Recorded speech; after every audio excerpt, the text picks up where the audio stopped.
How are you? We're good here, so we'll start throwing some questions at you. We're going to start with A.J. Jacobson from Rivals. Oh, all right. Hey, Nick, how are you doing?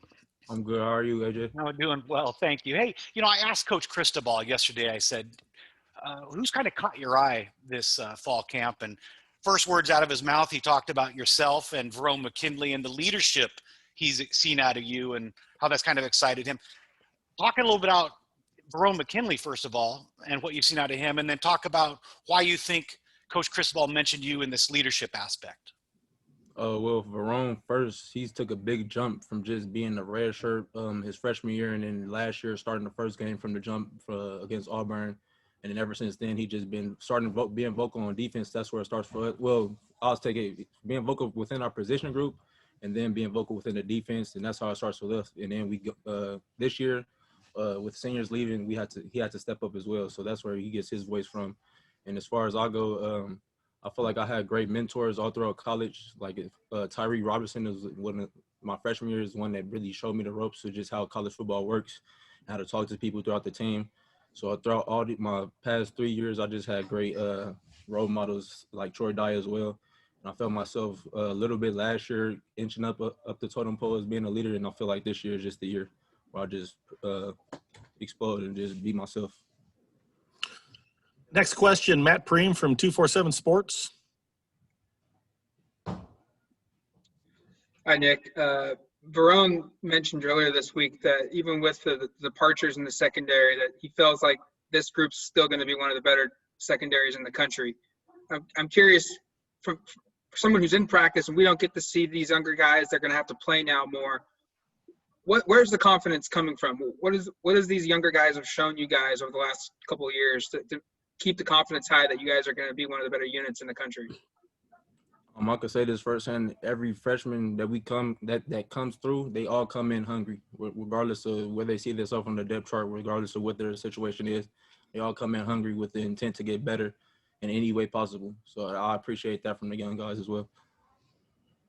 Next question, James Kripia from the Oregonian.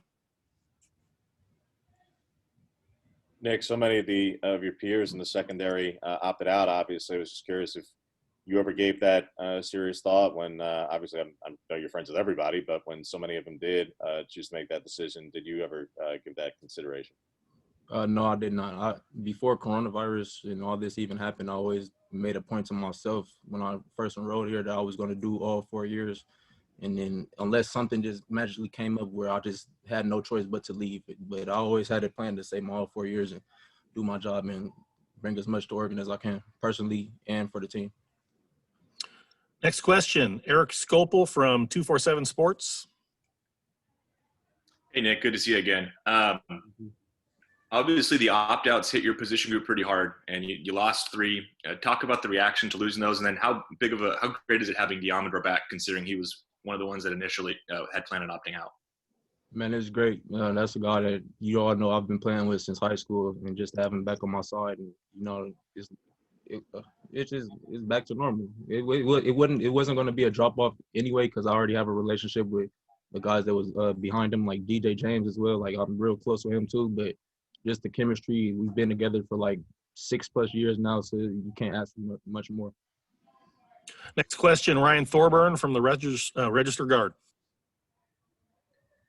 Nick, can you kind of describe what the new normal is like for a fall camp? Are you like totally used to getting tested every morning and being socially distanced, or is it kind of strange, or does it feel like a normal fall camp? It's kind of like a normal fall camp. I actually like this setup better because it forces us to get here earlier, and then we have more time to like just time to ourselves in between meetings to stretch and eat. Like sometimes I don't even like to eat food in the morning, but we have so much open window period. I get time to eat. You feel me? Recover, get some more extra stretching in. So, in my opinion, this actually worked out for the best. But it is kind of weird because we're not used to like these certain guidelines and stuff. But it's pretty cool in my opinion. Next question, Brandon Gibson from Rivals. Hey, Nick. You guys added a couple upperclassmen to the safety position. What are your thoughts so far on Jordan Happel and Bennett Williams? Man, I think they're great players. They fit well in this defense. They just get the job done. They hungry, just like the young guys. They have something to prove on this team. They're pretty much a young guy on this team as far as new faces go, and they have experience. Football IQ is through the roof, so that helps too. Just adjusting to the defense is getting right with everything. Next question, AJ Jacobson from Rivals.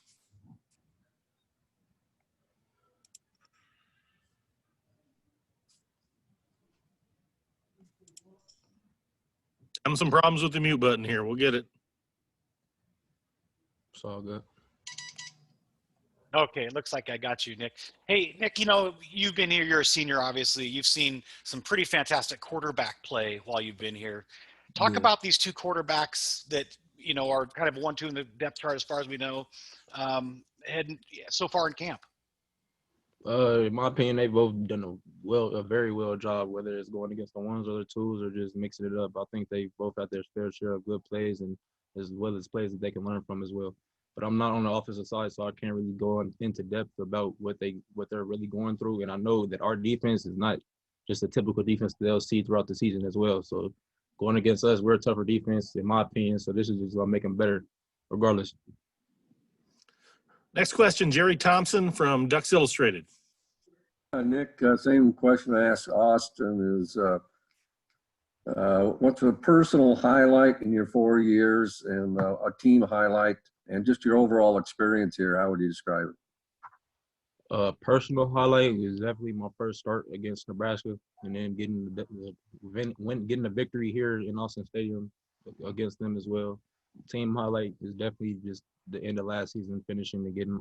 Well, all right, I'll start over. Personal highlight is the first start and getting my first championship because I never won a championship before. And for the team, is getting a Rose Bowl, of course, and the Pac-12 championship. And then what was the other question? I'm sorry. How's it been in Eugene? Oh man, this is a dream come true. It's been a couple people from Los Angeles that have gotten to come here and experience it, and it's been a dream come true ever since. It's everything that I thought it would be, for sure, and then some. Next question, James Crapia from the Oregonian. Nick, you certainly were quite productive last year and the year before that, for that matter. Pro Football Focus had you rated really well in coverage in particular. Was curious just what your goals were for this season, if there was anything from a production standpoint. And obviously we saw you and Brady split that time at boundary last year. If there were some additional roles or aspects of the boundary position that you were looking forward to taking on this season. No, same. I have the same mindset. Of course, just want to get better, excel at everything. There's never just one thing that I pick and choose. I take my whole game and put it all together and just see how I can. Just the little things for me, and that's what put the little pieces together, and that comes up to the big thing, and that's how I produce on the field. And just over the off season, with all this time, I've been able to look at all the positions on the defense and get a feel for every position on the playbook. And when we get out on the field, it's just like it's everything I've been looking over. Next up, Kevin Wade from 247 Sports. Hey, Nick, a minute ago you just mentioned that a lot of kids from Los Angeles come up to Oregon. Why do you think so many players have come from the SoCal area to play with under Coach Cristobal?